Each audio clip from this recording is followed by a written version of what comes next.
I'm your nostalgia investigator, and today we're revisiting The Breakfast Club, a movie about 5 teenagers stuck in detention on a random Saturday.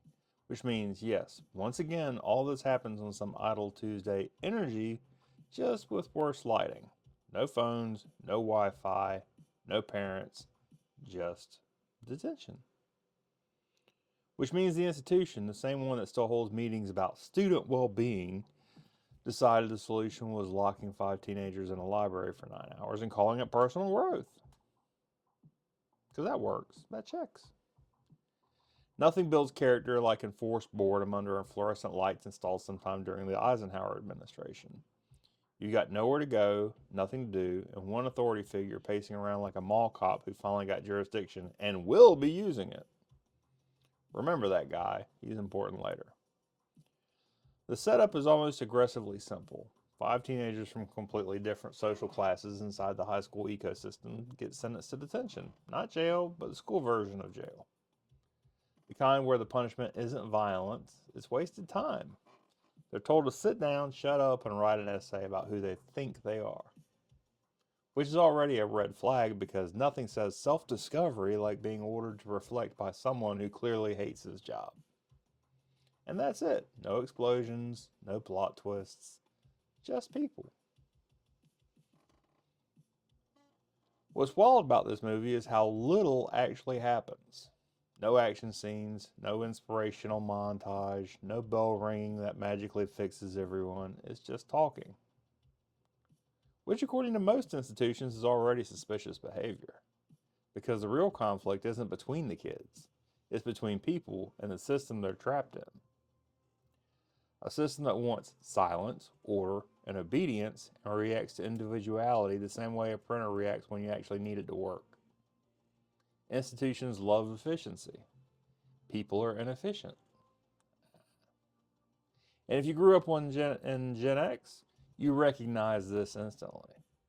We weren't misunderstood. We were told to knock it off and deal with it.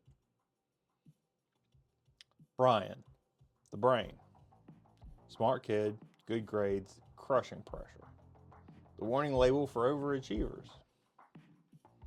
This was the first time a lot of people realized the smart kids weren't immune. They just broke down quietly. Andrew, the athlete. Not a stereotype, a trophy in human form. His dad doesn't want a son, he wants results. Sound familiar? Allison, the basket case. She weaponizes weirdness as self-defense. Neglect turned into a personality. Also, she eats pixie sticks like she's trying to leave the atmosphere. Claire, the princess. On top of the social ladder, terrified of falling off of it. Pressure, just packaged better. And then there's Bender, the engine of the movie. Without him, this is a pamphlet. With him, it's a war. Funny, cruel, sharp. He attacks first because he knows no one's coming to save him. And Gen X recognizes that. Because a lot of us learned early that help was something other people got. Now let's talk about Principal Vernon. Told you it'd be important. Clinging desperately to the rule book because it's the last thing that gives him authority and power. He doesn't enforce rules because they're good. He enforces them because they exist. And because following them is easier than thinking. This is institutional authority in its natural habitat. Unchallenged, unquestioned, and deeply annoyed that anyone expects more than compliance. And he's not unique. Every system has a Vernon, someone whose entire job is making sure the machine keeps running, even if it's grinding people into powder. Allison, the makeover, and the argument. Now we need to talk about the moment people have been arguing about since 1985. Allison, the makeover, the pink dress. Because depending on who you ask, this scene is either a sweet moment of connection or the movie betraying its own message. And both sides have a point. The movie tells us labels are bad. Individuality matters. And then Allison changes and suddenly becomes acceptable. But here's what usually gets missed. Allison doesn't change because the system tells her to. She changes because another kid finally paid attention to her. Claire doesn't remake Allison into a princess. She treats her like a human being first. The makeup and the dress aren't about conformity. They're about being seen. For Allison, weirdness was armor. When someone finally notices her, the armor comes off. That doesn't mean she was wrong before, it just means she finally felt safe enough to choose something different. And the uncomfortable part, the world outside that library probably only accepts her after the change. The movie never pretends otherwise. The discomfort you feel, that's not a flaw, that's the point. Here's the quiet truth of the Breakfast Club. If you treat people like problems long enough, they start acting like problems. Labels are lazy. Brain, athlete, basket case, princess, criminal, neat, efficient, dehumanizing. Once those labels start cracking and peeling off, the system loses control. Because people are a lot harder to manage once you remember they're human. Authority doesn't want growth. Growth creates questions. Growth is inconvenient. Questions create friction. And friction is dangerous to a system that runs on predictability. Order doesn't.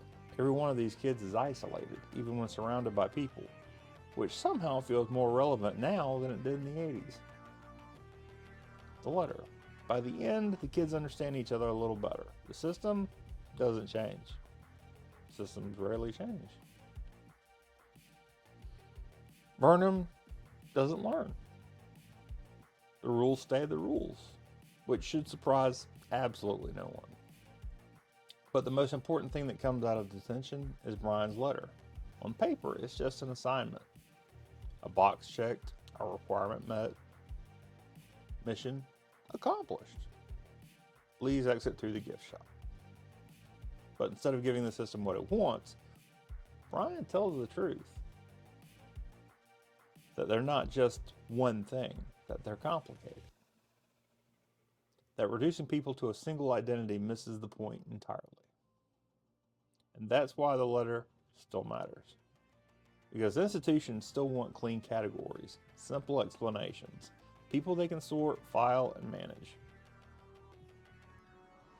Real understanding doesn't come from authority. It comes from listening, usually after the system has stopped pretending to care.